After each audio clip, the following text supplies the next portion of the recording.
Olá pessoal, tudo bem com vocês? Eu espero que sim.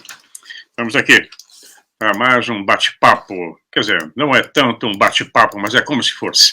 Eu ainda pretendo fazer as lives, mas estou dependendo de alguns problemas técnicos para resolver isso. A questão do fuso horário é muito complicada.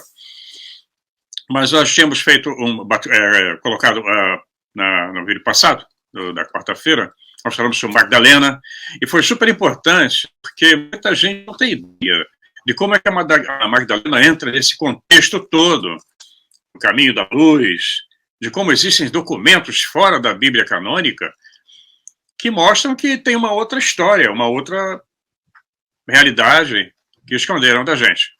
Então, vamos continuar a conversar sobre isso.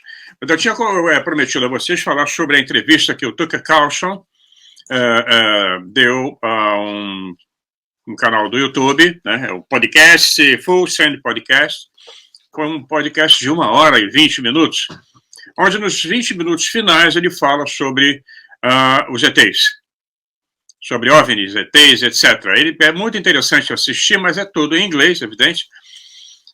Quem não tem facilidade pode usar o tradutor, né, com uma certa dificuldade, mas vale a pena. De qualquer maneira, eu fiz um resumo aqui para vocês. Ele comentou que ele trabalhou na CNN durante muito tempo, fazendo comentários para o Good Morning America, né, o Bom Dia América. Ele morou em Washington desde os 15 anos de idade. O pai dele era jornalista também, trabalhava para o governo, trabalhou para o governo federal durante muito tempo. E ele comentou que nunca acreditou em teorias da conspiração. Mas uns 5 anos atrás, ele disse que tudo mudou. Ele começou a prestar atenção para as evidências e começou a perceber que pessoas do governo mentiam. Isso todos nós sabemos, né? Foi quando o Pentágono liberou arquivos até então classificados. Todos nós já conversamos sobre isso. São milhões de arquivos, são milhares, são milhões. Você tem que ter tempo e dinheiro para pesquisar. Mostrando, então, a evidência. Ele começou a prestar mais atenção nisso, né? As novas leis serão baseadas no Freedom of Information Act, que é o FOIA, né? Facilitaram esse acesso. E uma coisa estranha que ele comentou também sobre a liberdade nos Estados Unidos. Todos nós falamos sobre o declínio do Império Americano, o que está acontecendo agora nos Estados Unidos é muito triste, então, todo mundo está assistindo, um declínio econômico, um declínio moral e um declínio militar. Todos os impérios caem.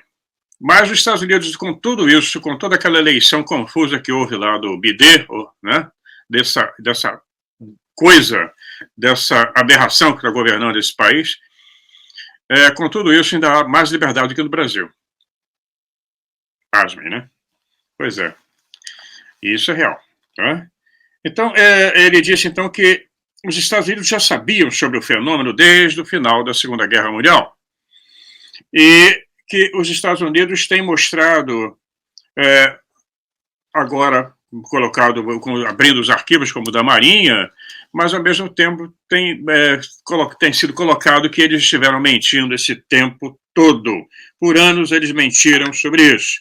E ele continua o depoimento dele falando sobre uma ligação que ele recebeu de uma pessoa, que é claro que a pessoa não se identificou, ela colocou um pseudônimo, ligou para ele e ligou também para os produtores do programa do Tucker, porque o Tucker tem um show, Tucker Show, tem o programa dele na Fox News e tem o blog dele, ele tem o canal dele também no YouTube. Ele se dizia professor titular da Escola de Medicina de Stanford. Ele queria participar do programa. Tucker comentou que ele comentou com o Tucker que era rico, tinha uma boa posição e prestígio em uma das mais respeitadas escolas do mundo, né, que é essa escola de medicina de Stanford. Então, isso não é pouca coisa. O depoimento desse professor foi que ele era um médico especialista em lesões cerebrais. Lesões na cabeça, lesões cerebrais traumáticas, né?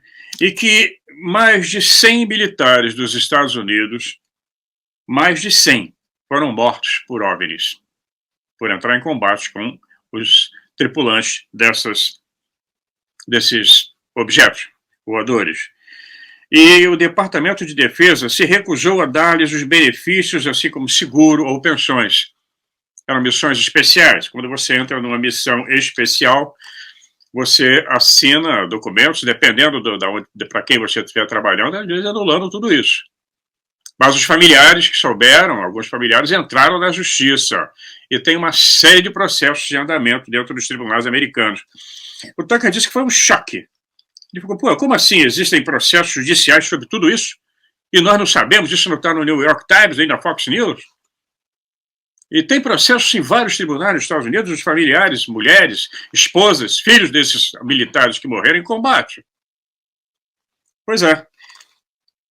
Então ele disse que ficou impressionado porque isso não estaria nas páginas dos jornais. E esse médico foi testemunha desses fatos, tanto é que ele foi chamado para cuidar de alguns sobreviventes e também para poder fazer relatórios sobre os danos cerebrais desses soldados. Ele disse que os jovens são atraídos pela energia nuclear. Todos nós já conversamos sobre isso. Quem acompanha a ufologia sabe disso. Eles estão sempre em cima de usinas nucleares. Eles têm uma relação muito estreita com isso, talvez não só para vigiar, como também para captação de energia.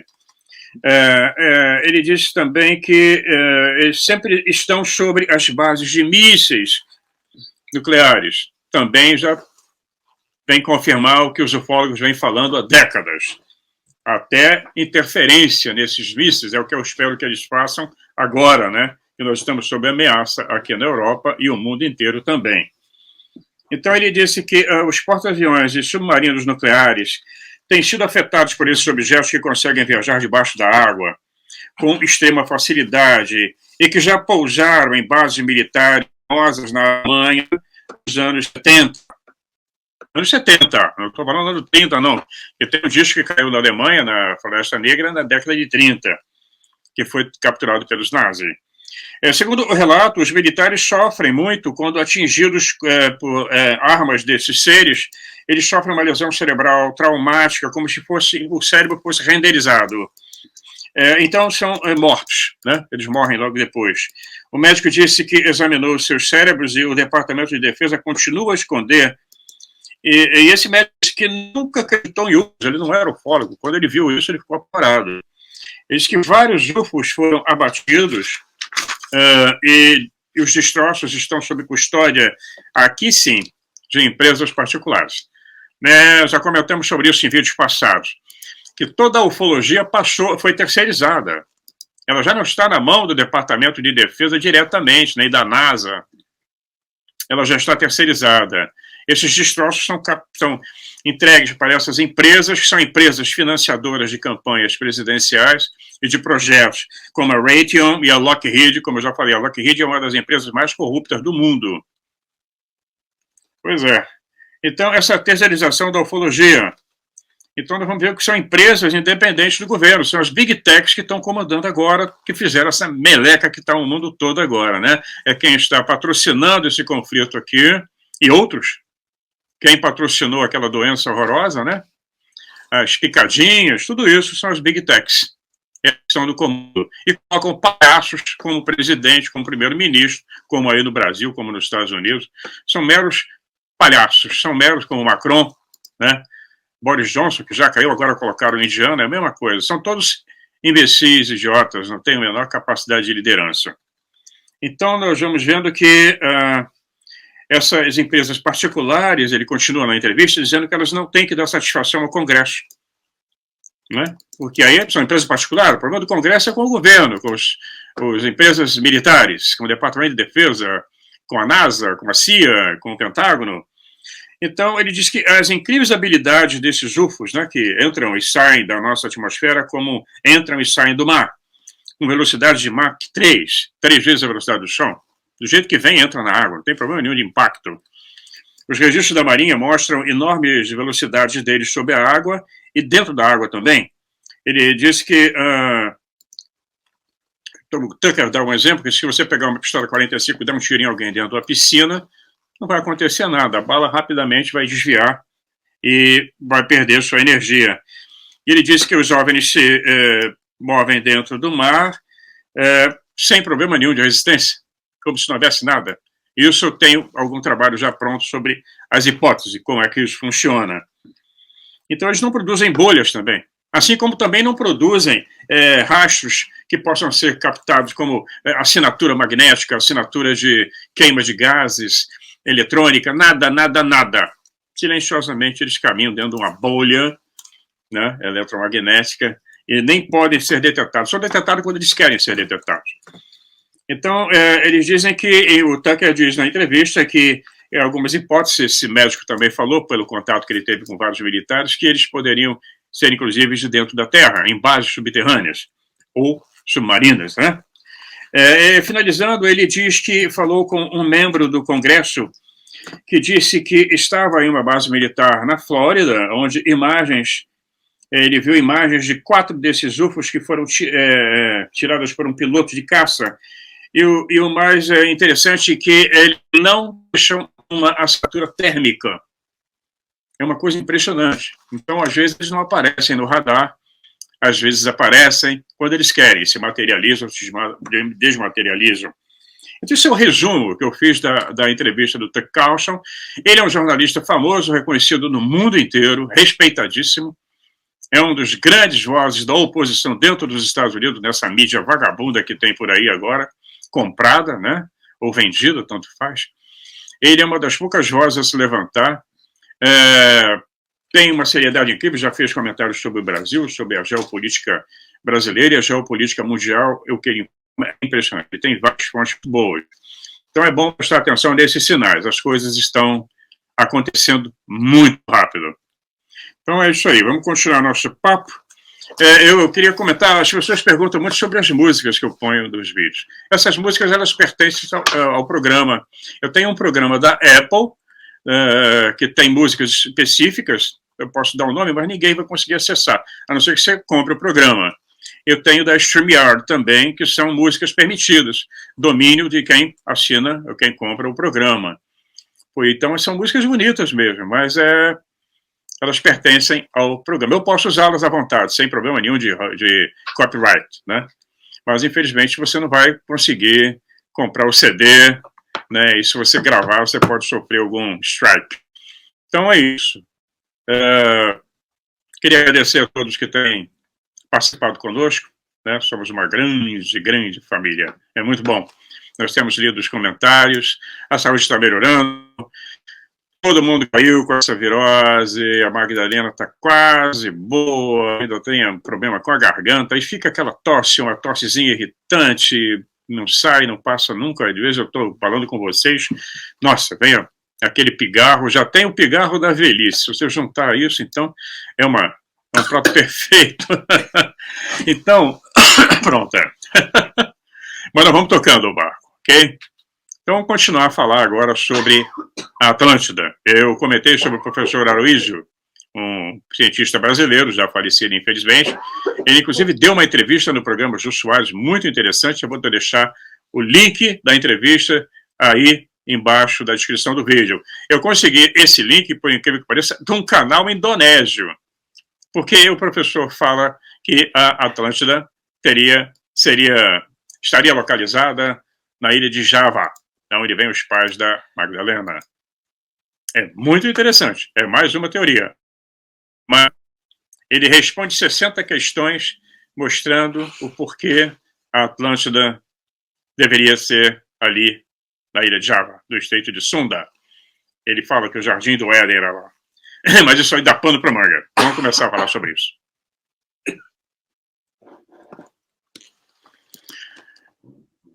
Pois bem, mais um detalhe. Os comentários, estava lendo os comentários, alguém reclamou que eu gosto muito do canal, gosta dos vídeos, mas não concorda com a minha postura quanto à esquerda, à direita. Gente, ainda continua nessa onda de esquerda e direita. Eu votei no partido de direita porque ele defendia os fazendeiros.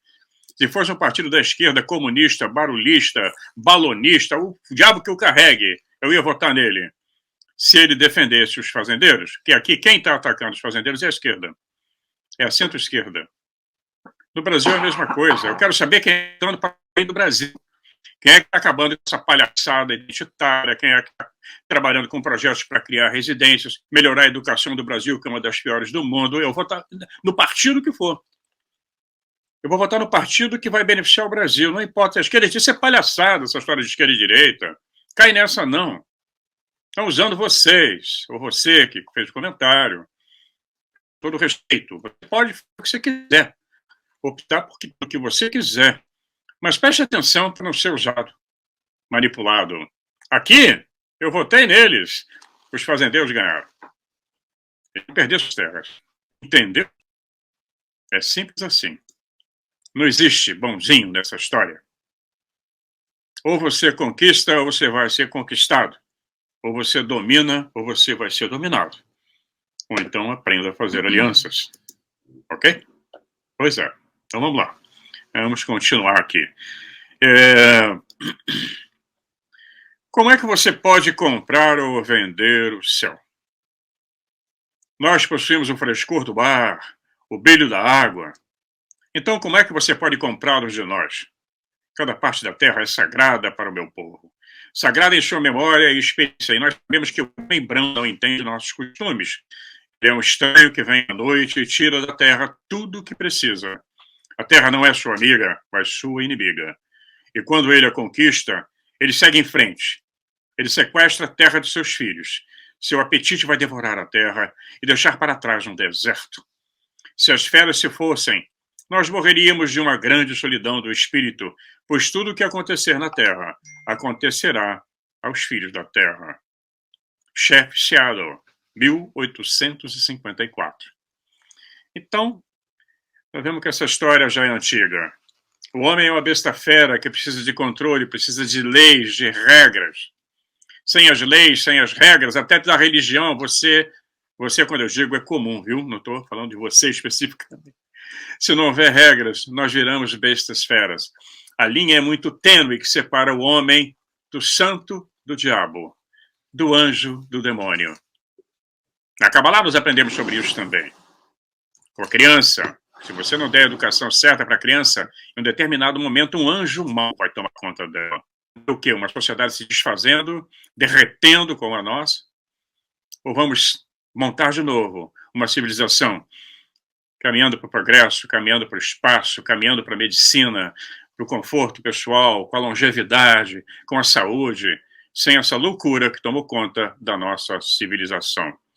Como eu já disse, nós já deveríamos estar viajando pelas estrelas. Estamos aqui guerreando um com o outro. E companhias que pertencem a psicopatas ou sociopatas tomando o controle de tudo e tentando nos transformar em escravos, mais do que nós já somos. E nós temos que lembrar, então, qual é a nossa origem, o que é que nós estamos fazendo aqui nesse planeta e para quê. Esse tema é muito longo e essa história de uma conspiração é muito antiga, essa história da conspiração para controlar a raça humana. Ela vem de milhares de anos atrás. E pode parecer fantástico para você nesse estágio, mas nós já estamos nele. Mas temos falado sempre nesse tema e vemos que é muito real e afeta nossas vidas todos os dias. E, no entanto, uma conspiração que podemos e possivelmente iremos desmantelar. No cerne desse ataque à liberdade humana está o desejo de ocultar de nós o conhecimento das realidades espirituais, do nosso verdadeiro eu, a compreensão do nosso lugar nessa maravilhosa teia da vida que chamamos de criação ou dança cósmica. E o básico nisso também é que eles querem apagar a história, mais do que já apagaram. Então, nós já vimos explicações, eu tenho conversado com vocês em vários vídeos sobre a natureza eterna da consciência, de como estamos todos estamos em uma jornada infinita de evolução através da experiência. Uma experiência de vida agora, nesse planeta aqui. Nesse planeta escola, nesse planeta prisão. escola. É uma escola de aperfeiçoamento. Então, nós vamos ver que, se essas informações que estão chegando agora, eu já tenho falado nisso há quase 200 vídeos, já estamos chegando lá.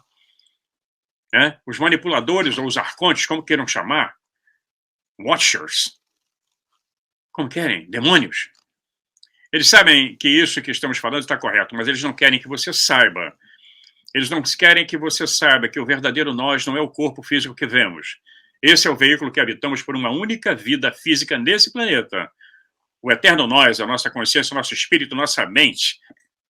Aquele momento que chamamos erroneamente da morte na nossa mente eterna, né? Eles não querem que você saiba que aquilo ali é apenas uma mera passagem. Nós vamos deixar de seguir o corpo, nós vamos seguir em frente para continuar nossa evolução em um outro lugar. E aí isso que acontece na chamada experiência de quase morte. Muita gente já teve. Milhares descreveram a sensação de deixar o corpo durante ataque cardíaco ou acidentes rodoviários, etc. Eles contam a mesma história básica de olhar para os seus corpos físicos, enquanto os médicos tentam reanimá-los.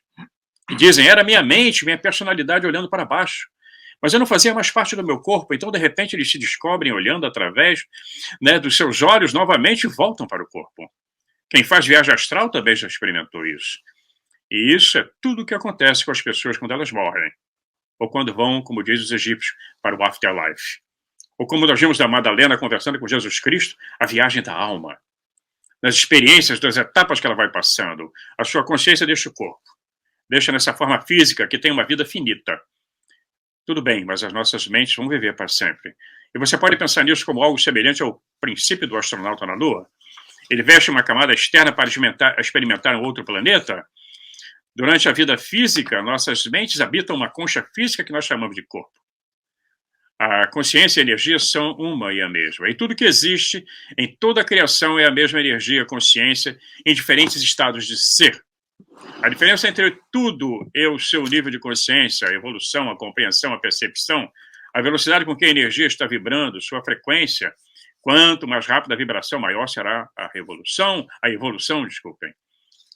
Um exemplo de como uma única substância pode ser muitas coisas é a água. Nuvens de gelo, vapor, né? Nuvens de vapor, de gelo, água líquida, a mesma substância em diferentes estados de ser. Assim seria, mal comparando, a consciência energética, essa força que nós chamamos de Deus, que não é um cara barbudo sentado em um trono. É a consciência única que é a criação, uma parede, o céu, o grande espírito, Vankatanka, como dizem os índios, a chuva, o orvalho, a neve, o sorriso de uma criança e um pássaro voando, das ondas do mar, do vento, da tempestade. Você, eu e tudo isso somos Deus. Somos todos gotículas do mesmo oceano de consciência. Você é eu e eu sou você. Você é tudo e eu também. Nós somos uns aos outros de todos os aspectos do mesmo todo, parte do mesmo fluxo contínuo dessa energia. As aparentes divisões entre nós são uma ilusão. Um dos grandes mistérios é para onde vamos depois que nossas vidas físicas terminam. A igreja, como todo mundo sabe, diz que nós vamos ao céu ou ao inferno, ou seja lá o que isso signifique. A ciência materialista diz que não vamos a lugar nenhum desse mundo, tudo que existe. E, na verdade, o oceano de consciência que chamamos de criação de Deus tem níveis infinitos de evolução ou comprimentos de onda. No espaço que seu corpo está ocupando agora estão todas as frequências de todas as estações de rádio e televisão transmitindo para a sua área. Você não pode vê-los, mas eles não podem se ver também, mesmo que estejam compartilhando o mesmo espaço, porque estão em comprimentos de onda diferentes. Quando a gente sintoniza o rádio em um desses comprimentos de onda, agora é do botãozinho, não é mais virando o botão, essa estação que você vai ouvir, a frequência passa a ser a realidade do rádio. No canal de TV, ou no celular, no YouTube, o seu mundo. Então, vamos mexer, virou o dial, o botãozinho de estação, para a estação, a realidade do rádio muda. O mesmo acontece conosco. Nesse momento, nós estamos sintonizados com um comprimento de onda físico denso. Nós chamamos de universo, o nosso universo 3D. Mas quando morremos, nossa consciência deixa o corpo e se move para outros comprimentos de onda. E o que chamamos de fantasmas são entidades, mentes, espíritos em outros comprimentos de onda. Muitas vezes parecem embaçados, transparentes, porque não os vemos por sua frequência, mas pela nossa. Acontece mesmo quando o botão do rádio não está exatamente na estação e você obtém uma recepção difusa, menos nítida. A estação dominante será mais próxima do dial e você ouvirá outras estações também. Em termos visuais, o que acontece quando vemos um fantasma é isso. Se você estivesse na mesma frequência que o fantasma, ele pareceria tão real quanto você. E os extraterrestres, que nós falamos, né, o tempo todo, os greys, seja lá, os nórdicos, etc., operam principalmente em outras frequências, razão pela qual algumas pessoas os veem e outras não. Isso é muito comum. Às vezes você está vendo um disco, um objeto voador, e a outra pessoa do lado não está vendo nada. Depende se você é capaz de dar aquele salto psíquico para se sintonizar com outros níveis. É sintonizando sua consciência para outro comprimento de onda que a informação pode ser trazida a este mundo. E esse é o processo que a maioria das pessoas chama de canalização, mediunidade, sintonia psíquica. Ok? Pois é.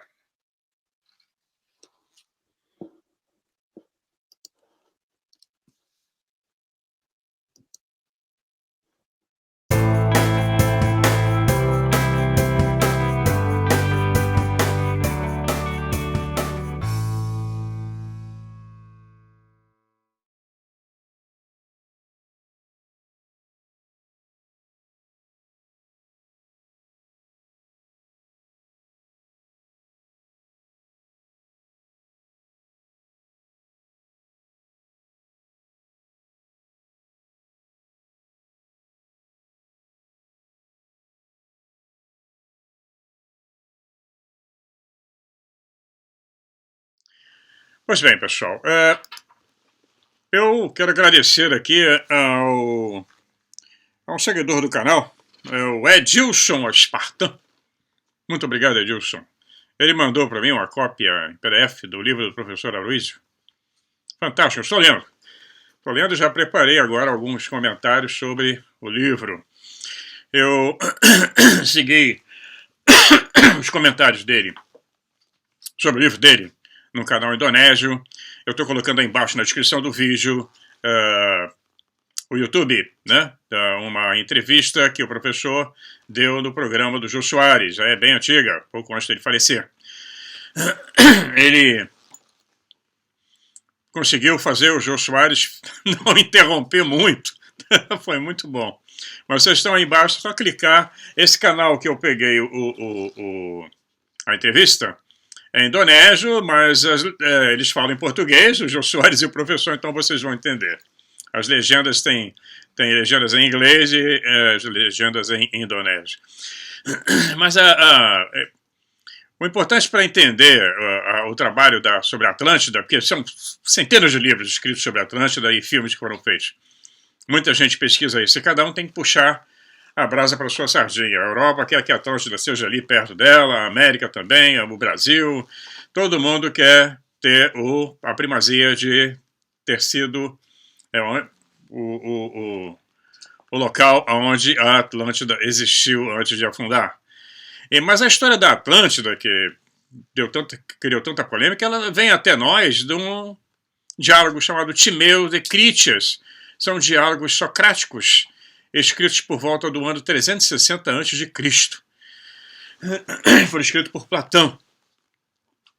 Existem 4 pessoas nessa reunião que se encontram num dia, né, para ouvir Sócrates descrever o estado ideal. Como seria o estado ideal? E Sócrates, ele quer que Timeu, Delocre, Hermócrates e Critias lhe contem histórias sobre Atenas, interagindo com outros estados, Atenas na Grécia. O primeiro é Critias, que fala sobre o encontro dele com seu bisavô, Critias fala do encontro do bisavô dele com Solon, que era um dos 7 sábios da Grécia. Ele era um poeta ateniense e famoso legislador. Só que Solon teve no Egito, onde os sacerdotes comparavam Egito e Atenas.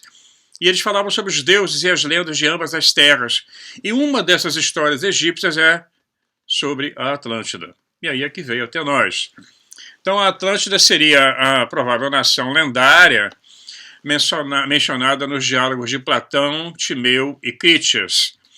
E isso tem sido objeto de fascínio entre filósofos, historiadores, conspiradores, né, todos eles ocidentais, por quase 2.400 anos. Platão ele viveu de 424 a 328 a.C. E ele descreve a Atlântida como um reino poderoso e avançado que afundou em uma noite e um dia. Isso no oceano a cerca de 9.000 antes de Solon, ou, portanto, 9.600 anos antes de Cristo. Soma mais 2, né? 12.600. Essa data tem em todas as civilizações. Essa data é chave.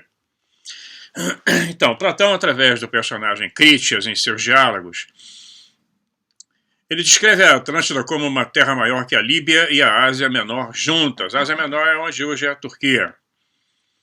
É localizado logo além dos monumentos das estátuas de Hércules ou Heracles. A sua cultura era avançada e tinha uma constituição suspeitamente semelhante à delineada no trabalho que Platão escreveu, chamado A República. Essa terra foi protegida pelo deus Poseidon, que fez seu filho Atlas rei, que é o homônimo da terra Atlântida. Atlas, Atlântida. À medida que os Atlantes se tornaram poderosos, sua ética declinou, como está acontecendo agora nos nossos tempos. Seus exércitos finalmente conquistaram a África e até o Egito e a Europa. Foram até a Tirrênia, que hoje é onde fica o Líbano, antes de serem rechaçados por uma aliança liderada pelos atenienses, gregos. Mais tarde, por punição divina, a ilha foi assolada por um terremoto e uma inundação e afundou em um mar lamacento.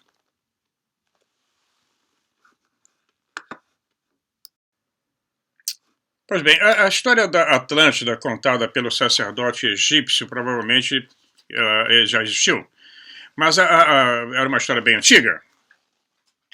Agora, Platão ele pega o seguinte, ele dá uma de malandro, ele distorceu os fatos para apoiar a sua ideologia de um Estado ideal, como em A República.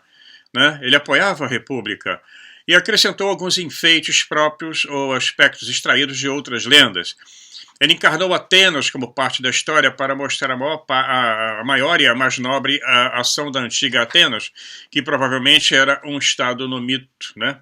Dentro desse mito, contado pelo sacerdote egípcio, que teria sido criado a partir de registros sagrados, preservados em seus templos. A personificação é evidenciada porque se Platão conhecesse a localização da Atlântida, né? Mas ele não conhecia, então ele diz que a Atlântida fazia fronteira com Atenas, e ele certamente colocou essa posição geográfica puxando a brasa para sua sardinha. Ele queria que Atenas fossem os atenienses descendentes desse reino poderoso da Atlântida. Então você vê que a malandragem é antiga. Tem um trabalho extenso falando sobre isso, eu não vou ler agora porque não vai dar tempo nesse vídeo, nós vamos picotar isso em outros vídeos. O que ele considerava república, que hoje se fala tanto em república, em democracia, em império, ditadura, comunismo, socialismo, etc. Por incrível que pareça, tudo isso está embutido nessa história. Né? Mas eu não vou continuar a falar sobre o caminho da luz, né, da história de Magdalena e o diálogo de Jesus Cristo, mas eu às vezes interrompo um pouco para não ficar uma coisa, um único assunto, né, dominando os vídeos durante a semana para poder atender uma variação um pouco, para não ficar uma monotonia, apenas um único assunto. Né? As pessoas gostam de diversidade. Vamos falar sobre Egito Antigo, sobre os deuses egípcios, sobre os Anunnakis, sobre a NASA, o assunto preferido para a gente dar uma surra, né? Coitada, está tão combalida hoje em dia. Então, vamos falar sobre a Atlântida, e esses assuntos todos se interrelacionam. Tudo isso tem a ver. Que nosso questionamento no canal Enigma, nós estamos atrás de respostas que nem sempre as encontramos. Nós podemos especular, né? Como eu sempre repito, dentro dessa área todo mundo tem razão e ninguém tem razão. A teoria do professor Aloysio é fantástica, mas existem outras que nós vamos conversando aí ao longo dos vídeos. Nós temos tempo ainda bastante, vamos toda semana, toda quarta-feira e todo sábado ou domingo, né? Dependendo do meu tempo. Então nós vamos sempre tocar nesse assunto. E para encerrar eu vou falar dar uma descrição de quem era o professor. Vocês vão ver ele lá no programa, assistam aí o vídeo, né? O professor brasileiro Arígio Nunes dos Santos. ele chamava essa região da Indonésia de Sundaland, do estreito de Sunda, na Indonésia, a terra de Sunda, conhecida internacionalmente. Zia Abbas, um cientista de computação, afirma provar que a Atlântida de Platão pode ser encontrada no mar da China meridional, lá. Outro representante de destaque nessa localização da Atlântida é um biólogo molecular indiano, Sunil Prasannan, que trabalhou em Londres. Em 2013, ele juntou-se também ao geólogo indonésio Dani Hilman Natawijaya.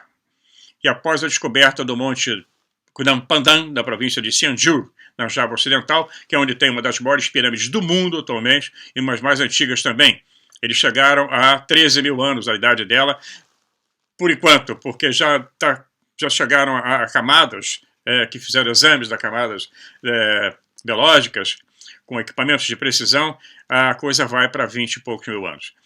A teoria da Sundaland sobre a origem da civilização é postulada também pelo biólogo molecular britânico Stephen Oppenheimer. Ele argumenta que o aumento do nível dos oceanos que acompanhou o declínio da idade do gelo foi até 150 metros, durante um período de 14 mil a 7 mil anos atrás.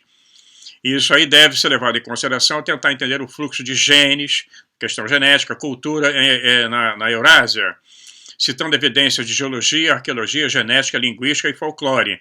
E aí ele levanta a hipótese que o subcontinente do Sudeste Asiático de Sundaland era o lar de uma cultura rica e original que se dispersou quando a Sundaland estava quase submersa e a sua população se muda para o oeste. Essa cultura da Sundaland pode ter chegado à Índia e à Mesopotâmia, saíram da Indonésia, tornando-se a raiz das culturas inovadoras que se desenvolveram nessas áreas. Ele também sugere que as línguas austronésias são originárias da Sundaland, né, e que uma revolução neolítica pode ter começado lá. Ela também é defendida por um outro estudioso e geólogo geofísico, Robert M. Schoch, que juntamente com Robert Aquinas McNary publicaram em 2003 um livro no qual expressam que os dois autores têm motivos para suspeitar que o conceito de construção de pirâmides tenha sido desenvolvida por uma civilização perdida que existia anteriormente em Sundaland, onde hoje é a Indonésia. E haja assunto. Isso dá, como diz o Josué, se a gente ficar conversando, vamos parar à noite. Então é por aí que nós vamos continuar esse papo, falando sempre sobre uma teoria, depois sobre a outra. Né? Então é isso, pessoal. Muito obrigado. Vamos continuar a bater esse papo. A Magdalena vai dar um alô para vocês. Aí está, ó. Aqui. Ela tem o DNA desse povo Atlante, se a teoria do professor estiver correta, e desses cientistas todos. A minha javanesa é descendente dos Atlantes. Ela está com dodói, com a garganta dodói. Vocês escutaram a tosse aí no fundo é dela. Mas já ela vai estar legal, vai voltar a bater um papo com a gente. Todo mundo aqui está passando por isso. Eu também estou me recuperando, mas você vê que o pigarro não abandona.